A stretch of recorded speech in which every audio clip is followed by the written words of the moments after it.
లో మూడో మాట కూడా మనము ధ్యానించబోతున్నాము.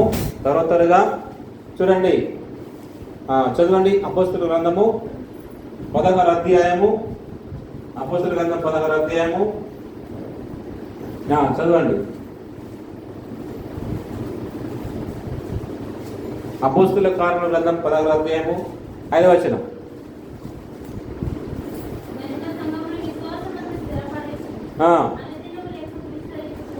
విస్తరించుచు ఉండెను. దేవునికి స్తోత్రం, హల్లెలూయా. గనుక సంఘము అనుదినము కూడా విస్తరించబడతా ఉంది. ఆదిమ కాల సంఘములు అపోస్తల కాల సమయంలో సంఘమట విస్తరించబడతా ఉంది. వాళ్ళు ఉపవాసం చేస్తూ ఉన్నారు, ప్రార్థన చేస్తూ ఉన్నారు, మీటింగ్లు పెడతా ఉన్నారు. అట్లా చేయడం వల్ల సంఘం అంతా కూడా విస్తరించబడింది. కాబట్టి సంఘం విస్తరించబడాలంటే ఉపవాసం ఉండుట. ఏం చేయాలి? మూడో మాట, ఉపవాసం ఉండాలి. ఎంతమంది సంఘం కోసం ఉపవాసం ఉంటున్నారు? ప్రతి శనివారమో ప్రతి శుక్రవారమో ఏదో ఒక వారం పెట్టుకొని మా సంఘం విస్తరించబడాలి, మా సంఘం విస్తరించబడాలని చెప్పి ఎంతమంది ఉపవాసం ఉంటున్నారు? ఒకసారి చేతులు ఎత్తులు చూస్తాను. ఓకే, ఒకటి అయితే ఒకటేనా? 2, 3, 4.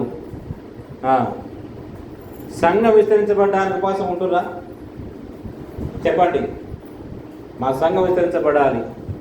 ఉపవాసం ఉండడం ద్వారా మనం విస్తరించబడతాం. దేవునికి స్తోత్రం, హల్లెలూయా. కాబట్టి మన సంఘం అంతా కూడా విస్తరించబడుతుంది మన ఉపవాసం ఉందుముగాక. ఆమేన్. 4వ మాట కూడా మనం ధ్యానిస్తున్నాం. ఆదికాండం 21. ఆదికాండము 1వ అధ్యాయంలోనే ఉంది. ఆదికాండం 1వ అధ్యాయము 28వ వచనాన్ని చూద్దాం. మనము దైవాన్ని జ్ఞాపకం చేసుకుని త్వరగా ఆదికాండము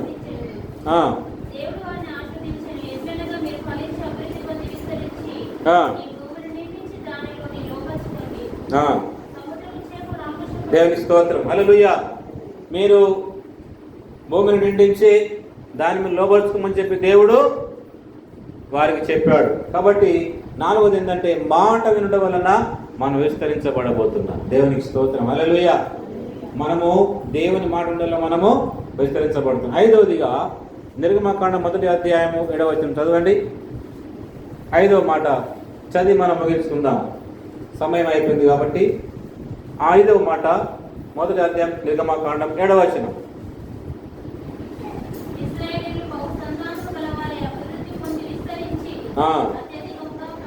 హల్లెలూయా, దేవునికి స్తోత్రం. చూడండి, ఇక్కడ విస్తరించబడ్డారు ఇశ్రాయేలులందరూ కూడా. వాళ్ళు సహించారు, ఓర్చుకున్నారు, వాళ్ళు నలిగిపోయారు, దుఃఖించారు, ఏడ్చారు, కృంగిపోయారు. ఇన్ని జరిగిన తర్వాత వాళ్ళు విస్తరించబడ్డారు. దేవునికి స్తోత్రం, హల్లెలూయా. మనం కూడా నలిగిపోవాలి, దుఃఖించాలి, ప్రభు దగ్గర ప్రార్థన చేయాలి. అంతేకాకుండా మరి సహించాలి, ఏడ్చారు ప్రభు దగ్గర. ఆ తర్వాత ఏం జరిగింది? వాళ్ళకు విస్తరణ జరిగింది. దేవునికి స్తోత్రం. వాళ్ళు ఎంత కష్టపడుతున్నారు, ఎంత నష్టపడుతున్నారో, వాళ్ళు ఏడ్చిన కొలది, బాధపడ్డ కొలది వాళ్ళు బహుగా విస్తరించినారు. దేవునికి స్తోత్రం, హల్లెలూయా. కాబట్టి మనం కూడా విస్తరించడానికి ఇవన్నీ మనకు చాలా అవసరం. 145వ కీర్తన 1వ వచనంలో ఒక మంచి మాటను మనం అందరం కూడా ధ్యానించుదాం. కీర్తన రాసినటువంటి గ్రంథము 145వ కీర్తన 1వ వచనం చదవండి.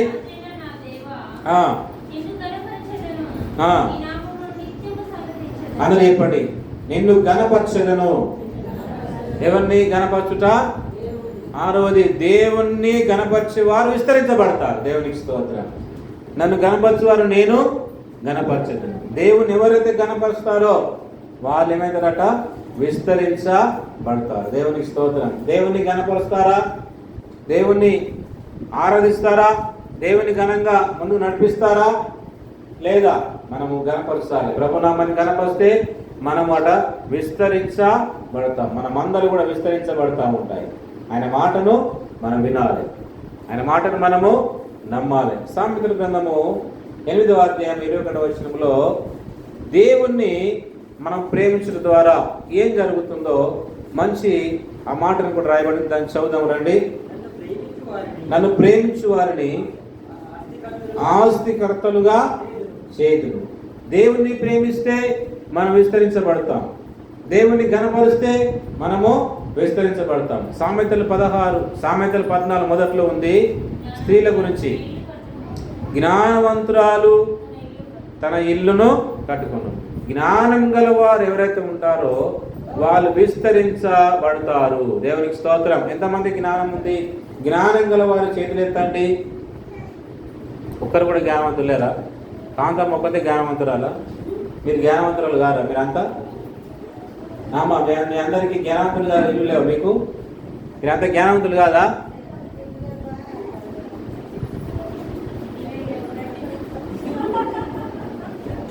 జ్ఞానవంతురాలు ఏమన్నమాట? జ్ఞానవంతురాలు తన ఇల్లును కట్టును. 3 రాలు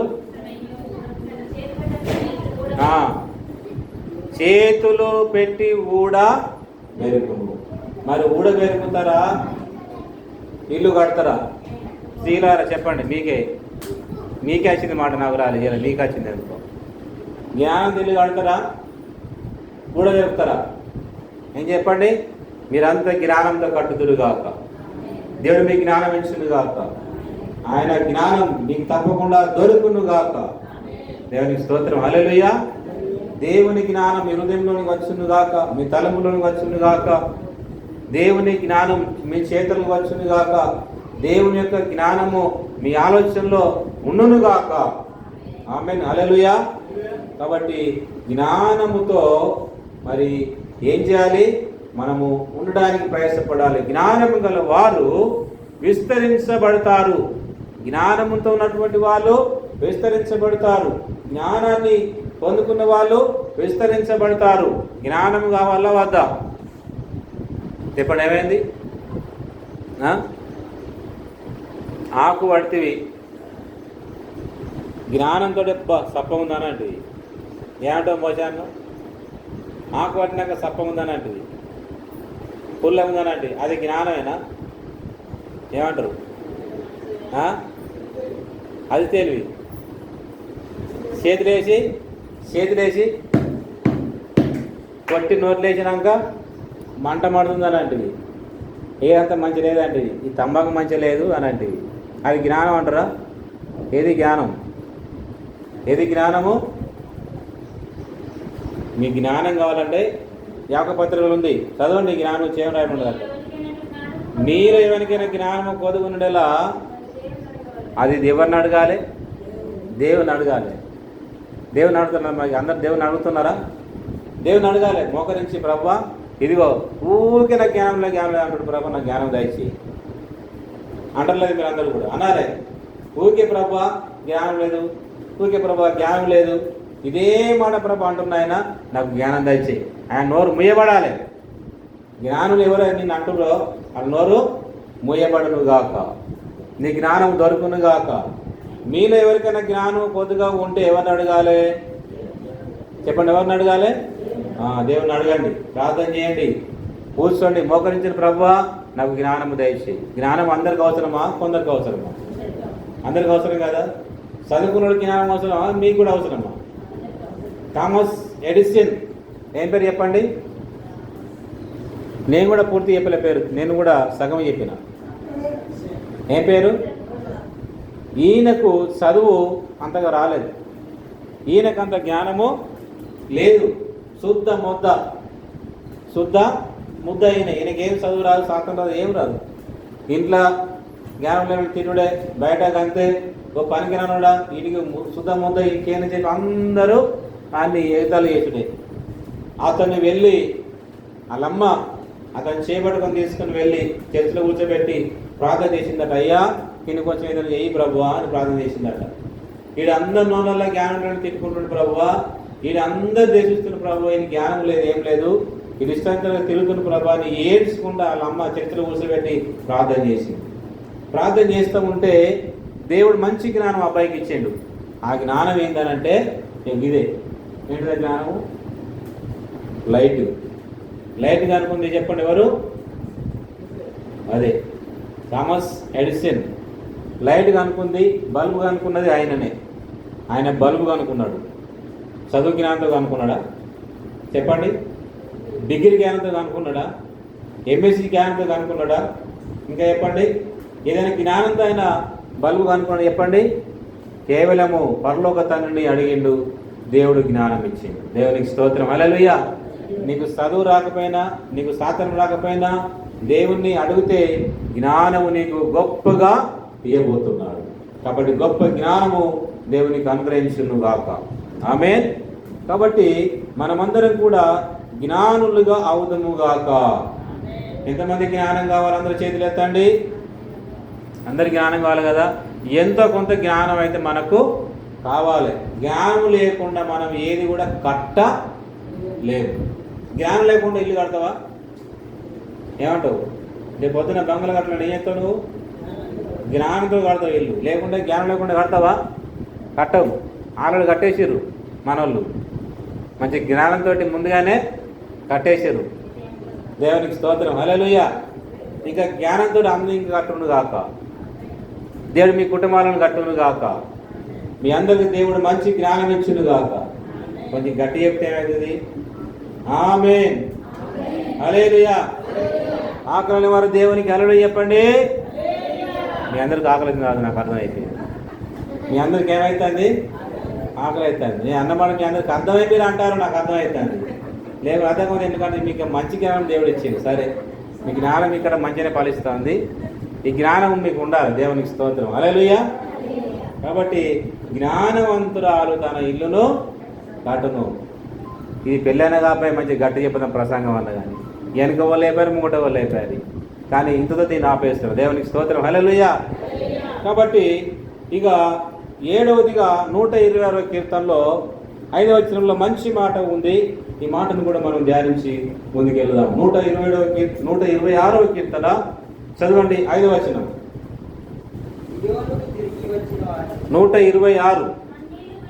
అది కన్నీళ్లు విడిచి విత్తువాడు సంతోష గానముతో పంట పోయిను. దేవునికి స్తోత్రం. పంట అనగా విస్తరించబడును. కన్నీటి ప్రార్థన, కన్నీటితో విత్తువాడు విస్తరించబడతారు. దేవునికి స్తోత్రం. హల్లెలూయా. మీరు ఏ కన్నీళ్లతో ప్రార్థన చేస్తూ ఉన్నారు, ఏ కన్నీటితో మీరు విత్తుతున్నారు, దేవుడు మీకు విస్తరణ దయచేయునుగాక. కాబట్టి కొంతమంది కన్నీళ్లతో విత్తుతారు, కొంతమంది కన్నీళ్లతో విస్తరించబడడానికి ప్రార్థన చేస్తూ ఉంటారు.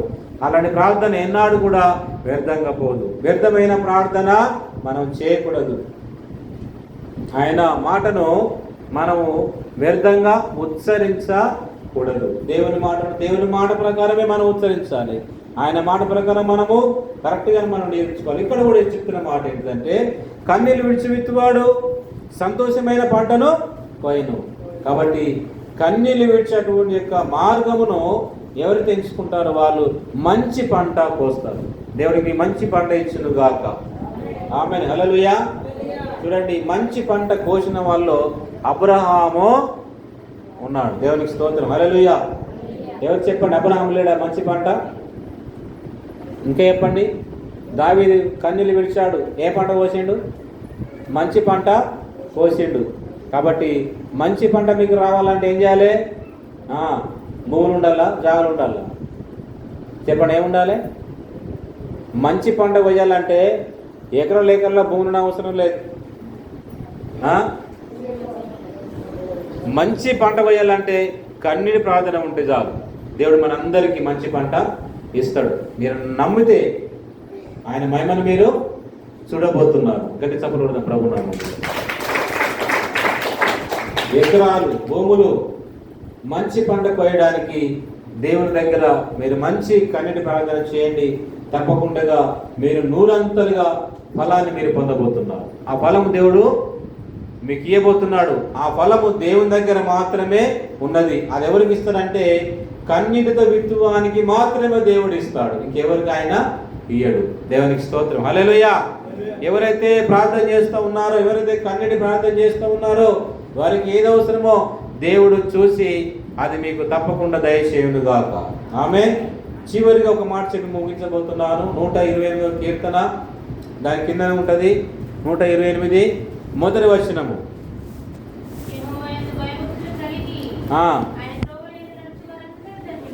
ఆయన త్రోవలు నడిచే వారందరూ కూడా ధన్యులు. చెప్పండి, దేవుని త్రోవలు నడిచేవారు విస్తరించబడతారు. హల్లెలూయా.